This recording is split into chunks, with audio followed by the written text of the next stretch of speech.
बेईमानी से ही लालच शुरू होता है। लालच में इंसान सब कुछ खोता है। बेचैनी में कभी जगता तो कभी सोता है। पापों में पापों को सोचकर तो रोता है। दोस्तों, कहते हैं लालच एक ऐसी चीज़ है जो इंसान की फितरत को दर्शाता है। इंसान अपने जीवन में कभी लालच करना नहीं छोड़ता है। पैसे का लालच, आगे बढ़ने का लालच या प्रतिष्ठा पाने का लालच हमेशा लालच के नशे में चूर रहता है। जीवन में हर किसी की चाह होती है कि उसके पास सुख संपत्ति आदि सभी चीज़ें हमेशा न सिर्फ बनी रहें बल्कि उसकी दिन रात बढ़ोतरी हो। वैसे इंसान को जीवन जीने के लिए प्रकृति ने हर एक चीज़ उपलब्ध करा रखी है जो उसे जीवित रहने के लिए ज़रूरी है। लेकिन जैसे ही इंसान अपनी ज़रूरतों से ऊपर उठकर कई चीज़ों को बटोरने और इकट्ठा करने जैसे लालच में फंसता है तो वह अपने जीवन का सुकून खो बैठता है। लालच एक ऐसी आदत है जो किसी को लग जाने के बाद उसे बर्बाद करके ही छोड़ती है। शास्त्रों में लिखा गया है कि किसी भी इंसान की बर्बादी के 3 प्रमुख कारण हैं: वासना, क्रोध और लालच।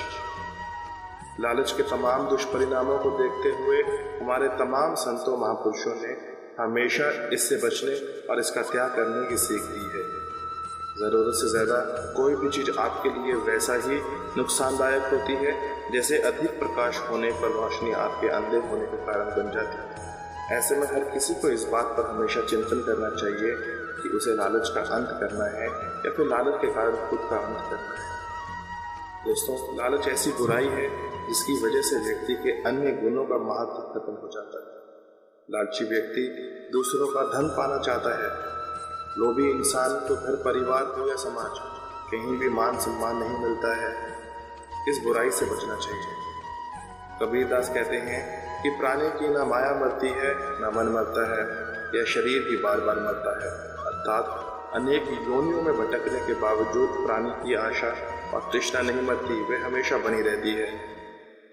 हम बचपन से सुनते आ रहे हैं कि लालच नहीं करना चाहिए, लालच बुरी बला है, लेकिन फिर भी हम सभी में लालच का भाव आ ही जाता है। हम सभी में संतोष होना बेहद ज़रूरी है। अगर ऐसा ना हुआ तो वह कहते हैं ना, लालच या दुविधा में दोनों गए, माया मिली न राम। दोस्तों, एक व्यापारी अपने ग्राहक को शहद बेच रहा है। अचानक व्यापारी के हाथ से फिसलकर शहद का बर्तन गिर गया। काफ़ी शहद ज़मीन पर बिखर गया। जितना शहद उठाया जा सकता था उतना व्यापारी ने उठा लिया, फिर भी कुछ शहद ज़मीन पर ही रह गए। कुछ देर बाद बहुत सी मक्खियाँ ज़मीन पर गिरे शहद पर आकर बैठ गई। मीठा मीठा शहद उन्हें बड़ा अच्छा लग रहा था। वे जल्दी जल्दी शहद चाटने लगी। मक्खियाँ भूल गईं कि इस गाढ़े शहद में वे धंसती चली जा रही हैं।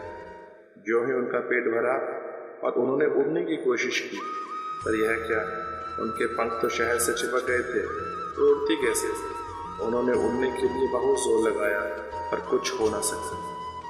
वह जितनी ज़्यादा कोशिश करती शहद से और चिपक जाती। होते होते बहुत सी मक्खियाँ शहद में लोट-पोट हो गई और दम तोड़ दी।